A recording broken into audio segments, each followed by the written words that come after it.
Welcome back to Live at 5. Thanks for being here. Here specifically is the FM 96 studios. Derek Bolduc. Every Tuesday we like to talk the classic rock. Derek? You got it, Bill. How you doing?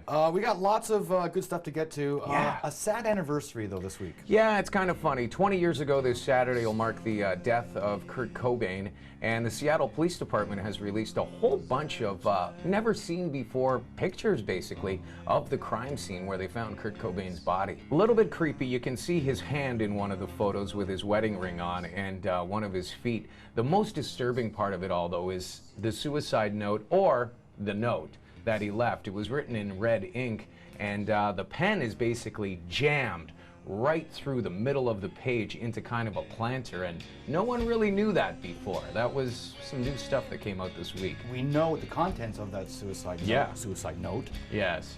Because Courtney read it at his vigil. That's right. But no one's actually seen the note, and to see that pen in there, it's a bit haunting. Yeah, and we were talking a little bit before we went on. Some people are saying maybe it was just a note about Nirvana breaking up, perhaps, and Kurt going on to a new musical direction, but we'll never know that answer, really. We'll never know. Tom Petty, new record, a little bit of an old school Tom Petty approach. Yeah, apparently Tom's been hanging out with the Heartbreakers. They've been recording some songs. It's taken forever, and I love how Tom puts it. He goes, you know, it's not easy writing good songs. I've got 10 or 11 ready. But the guys in the band, Mike Campbell and everybody else, are saying, you know what, it sounds a lot like the first couple of records that Tom Petty and the Heartbreakers put out, which they recorded at Sound City Recording Studios in California. So good news for Tom Petty fans. For me, it's Tom Petty. He always sounds the same to me. Great songs, but they say it's a little bit of a flashback. Yeah, those first two Tom Petty albums were fantastic. Brilliant. And that soundboard at Sound City belongs to Dave Grohl now. He purchased that from the studio. That's right. That's amazing. He's recording some stuff on it nowadays, which is really cool. Well, Black Sabbath in the news again, this tour. I love what Ozzy says about growing up in London. He was so poor he didn't have a pot to wee in. Yeah. And now he's got so much money that he's returning to London with this giant concert. Yeah, that is amazing. They're going to be playing London's Hyde Park. It's a 10-day rock extravaganza with some of the biggest heavy acts out there. One of your favorites, Motorhead, will be there. One of my favorites, Soundgarden, will be there. And, of course, Black Sabbath. And the first couple of nights are going to be called, I believe, the Black Sabbath nights, right?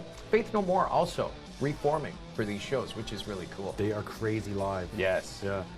What are you doing that weekend? We should go. We should go. We need to come up with a couple of $1,000 for the plane tickets, and we'll talk to your news director, and hopefully we'll be heading out there. Good luck if you've with heard that, Jay. It's going to be fantastic, man. Could we be seeing a reunion of the Gunners here?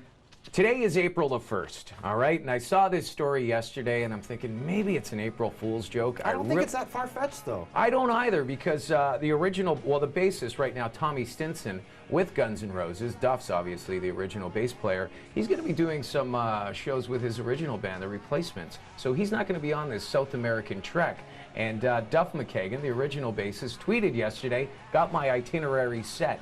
His itinerary matches with every Guns N' Roses South American concert coming up in just a few days, including this weekend.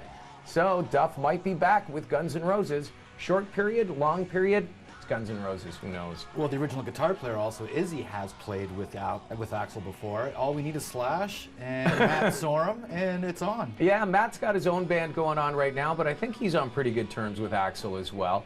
But we know Slash and Axl, boy, oh boy. Bury the hatchet already, boys. Wouldn't it be amazing to see that original lineup hit the road, go out on a world tour? I think that tour would probably be as big as the Rolling Stones tour that's right now going on. And very quickly, Ronnie James Dio, a tribute record to him. He passed away from stomach cancer in 2010. Pretty young guy, too, eh? Yeah, when you think of the bands that he's played with.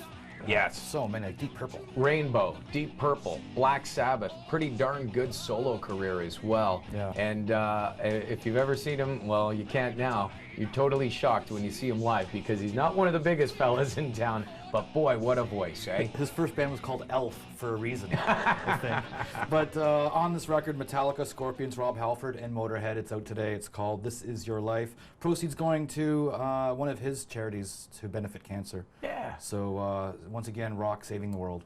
Tribute to Dio. There you go.